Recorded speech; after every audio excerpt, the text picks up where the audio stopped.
Hello, and welcome to part 6 of my Persian game.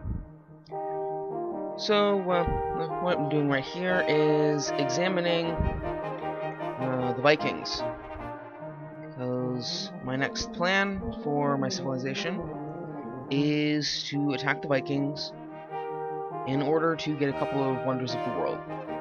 So there is Leonardo's workshop in Trondheim, and Magellan's expedition in the Udal. So the next goal is to prepare for the attack.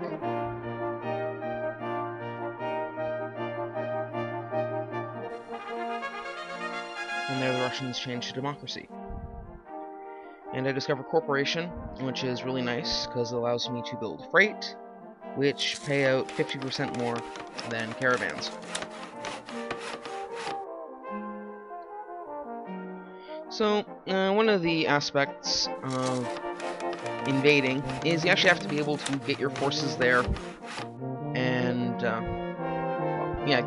build forces and actually get them to where you want to go. And that's a bit of a problem, because at this time, my nation still has really poor roads and transportation in general. So, getting a whole bunch of artillery units and what have you is a bit of a hassle. So there, I accidentally clicked out, there the Russians built Statue of Liberty. So anyway, I went and accidentally clicked outside of the city screen, and so I lost part of my turn, and had several problems, like the English attacking me. I was actually going to ask them to move their troops out at the end of the turn, so I could have attacked them if they refused. But, that's the way it goes. So, the courthouse.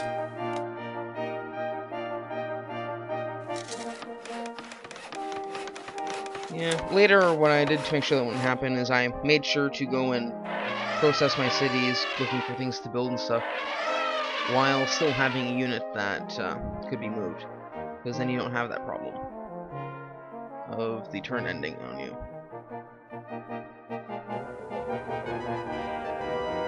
Yeah, so in order to get to machine tools, I am going to need leadership and conscription, but I want to research electricity first, so that the Vikings don't get those technologies from the Great Library. See, there we go, I have electricity, and began steel. And here I get conscription and leadership, as well as a nice new map of the Russians. So anyway, as I was saying earlier, at this point, my nation still has a really tough time moving things around, especially military units. Because, you can build them where I don't have very many caravans or freight tickets now to build, but then getting them to a place to attack is rather difficult. So the first immediate goal is to build railroads. And in order to do that, I actually built up a whole bunch of engineers over these few turns. And I think that was the Russians building women's suffrage. Either that or it was almost complete and they'll build it next turn. So, I have the usual, let's deliver caravans. Most of the process, which I edited out. So here's something interesting. I will let you read that for yourself.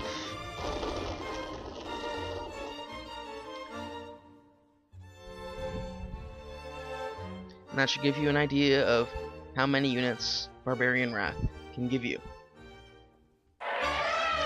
Now, on that subject, strictly speaking, I should have just abandoned that city.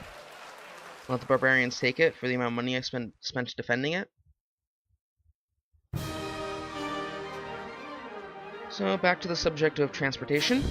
I've spent a lot of time building engineers in order to actually make a proper railroad network. Because with railroads, suddenly actually being able to get your troops to fight someone is much easier.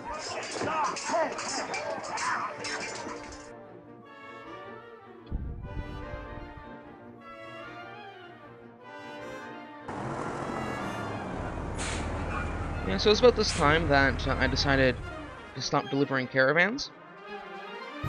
I had some freight. Here I'm going to bribe my city back.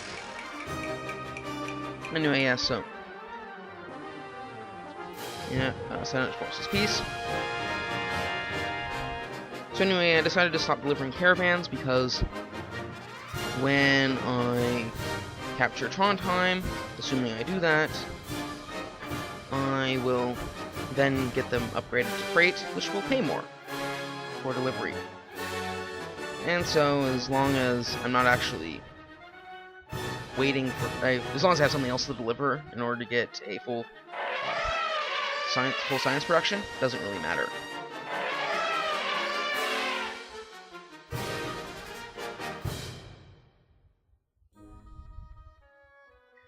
So anyway, most cities can support one engineer at least. And that's because if you build a city on a grassland, it will have 3 spare food. And so you can use 2 of that to support an engineer, and then the last one will provide a food in order to help your city grow by We Love the President. There. And so then you don't really need much more food surplus than that. Fish are nice because they give you an extra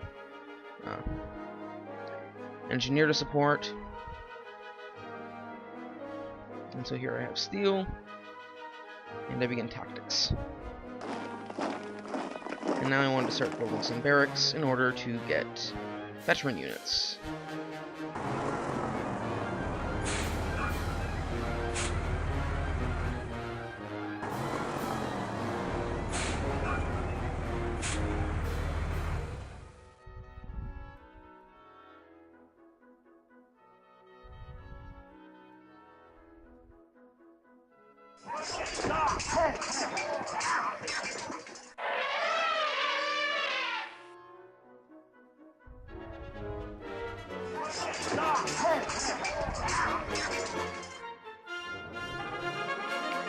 Yeah, so just so something I didn't put in here is, or at least not yet anyway, is that I started deciding that my payments from the Egyptians started getting kind of low, and that maybe it would be a good idea to send ships to the Russians and make a ship chain there. And so then I think it was the very next turn, as you just saw, the Russians changed to fundamentalism, which means that they don't get the extra trade bonus that being in a democracy gives. So here, my official went and just inspected the railroad that was completed. Get all the way from Persepolis to a city that I can't really pronounce in the west. I guess technically speaking, I should have gotten to Terrain to pay, but whatever.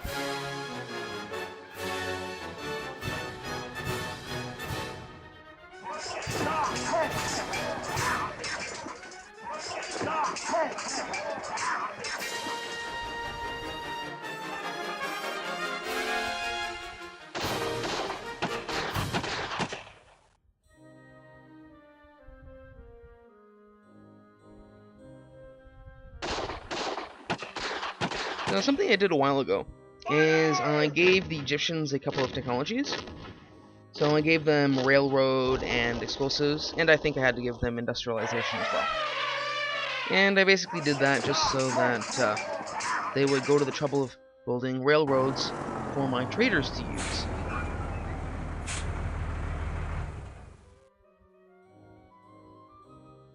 So here I have machine tools, and I can start building artillery. And there was a nice delivery, demanded over 1,000 gold.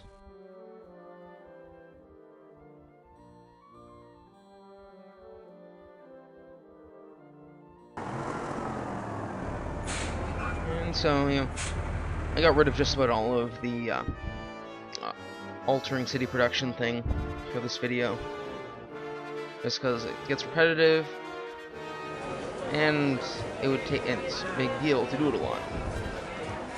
And you don't really get much more out of it than you did before. Okay, so here I'm deciding where I want to build a city, so that I can send a transport full of units to attack Ladir.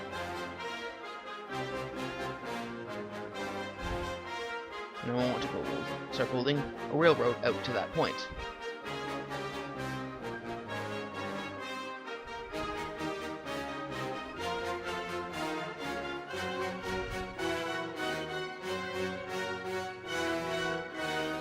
And then I'm also moving transports around in order to get there. And here, I discover Oxford.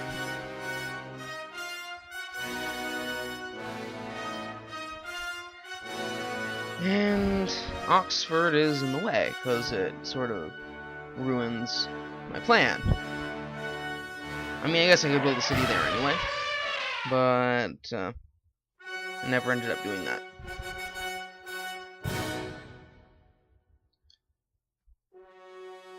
Oh, so now the Russians are just about to finish women's suffrage. They must have just started it earlier. So anyway, communism cancelled Marco Polo's embassy, making more deliveries here. So, be nice to get communism in order to be able to research espionage for spies. Spies are really nice. They can let you investigate cities for free, which actually help when you're arranging trade as well a lot. You can see what cities actually have a lot of trade and what don't. So here I decided to subvert Oxford and just use the city as my jumping off point.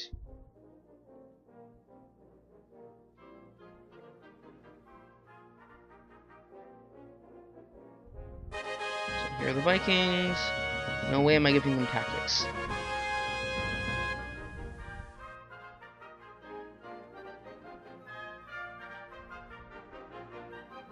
Don't really need the Legion.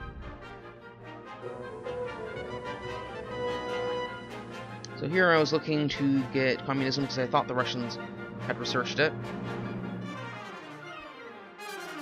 And I just took monarchy instead.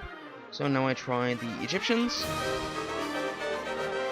And I had assumed that if they had communism they would offer it. But it seems that they think I'd be more interested in polytheism. I don't know why. Yes, so there the Russians complete women's suffrage, and I find out that the Egyptians are the ones who have communism. So there's miniaturization, which is a really, really nice technology. There's all these cities that have been growing on the ocean, and actually build an offshore platform, and have some decent shield production. So in most cases I'd say that of all these structures that give you shields, offshore platform is almost always the best bargain. Now on the subject of things like factories, I would normally only recommend them if you're going to increase your shield production to an extra row, because that will be what actually will save you money if you're rush building lots of units, or lots of anything really. And so if you're not going to do that, then it's really of no purpose to you, or it'll only give you it'll only save you a little bit based on the turn of production that you do.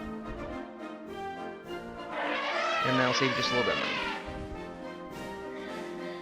So, and if you're not rushing units, you might want to ask yourself, and buildings and what have you, you might want to ask yourself why you want to spend 200 shields before you go and build something else. And if that 200 shields is really going to be worth it. Now, there are a few exceptions. if you're trying to, say, build howitzers, and you want to get to 35 shield,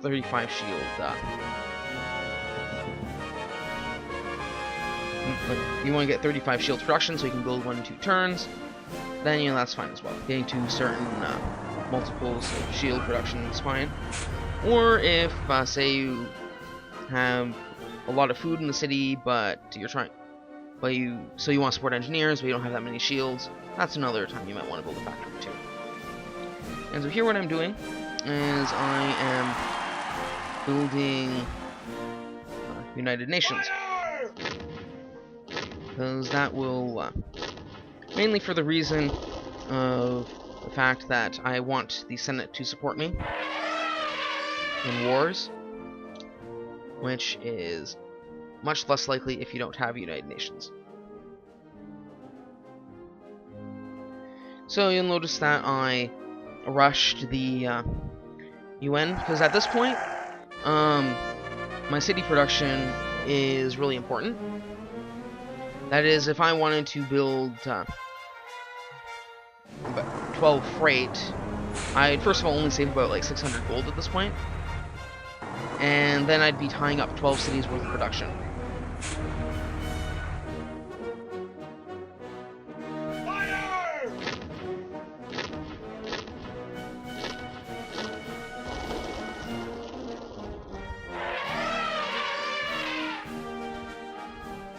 So here I'm starting to think about those barbarians over there that, well, here I'm looking at my army size. Notice I have 11 artillery, 26 engineers.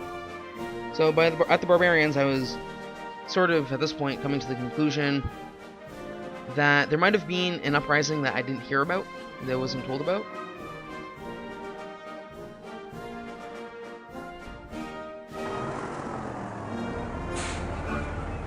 So you might have also noticed last turn that I built a cruiser. I didn't really have any reason to do it other than I just wanted to. Yeah, so I was mentioning about the barbarians. There seems to have been another uprising somewhere. Because that seems to be more units than there should have been based on the one that I found out about and built the stack for.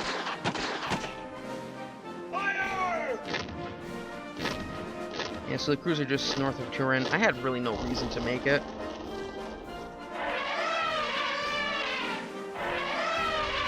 Yeah, so I finally got a road outside of Poloniase to allow my elephants to go out a little bit farther.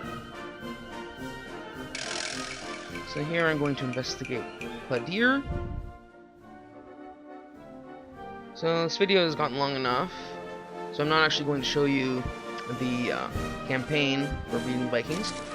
But what I'm going to do is end off right around here with building Lisbon as a staging area. So I can drop off my troops, even though if I can't get straight to Lisbon without using a ship chain, I can still drop off troops like that. So that's about it. I will see you next time. And what's interesting here is that for some reason I don't have a peace treaty with them anymore. I don't know why, but it's just the way it is. So goodbye and see you next time.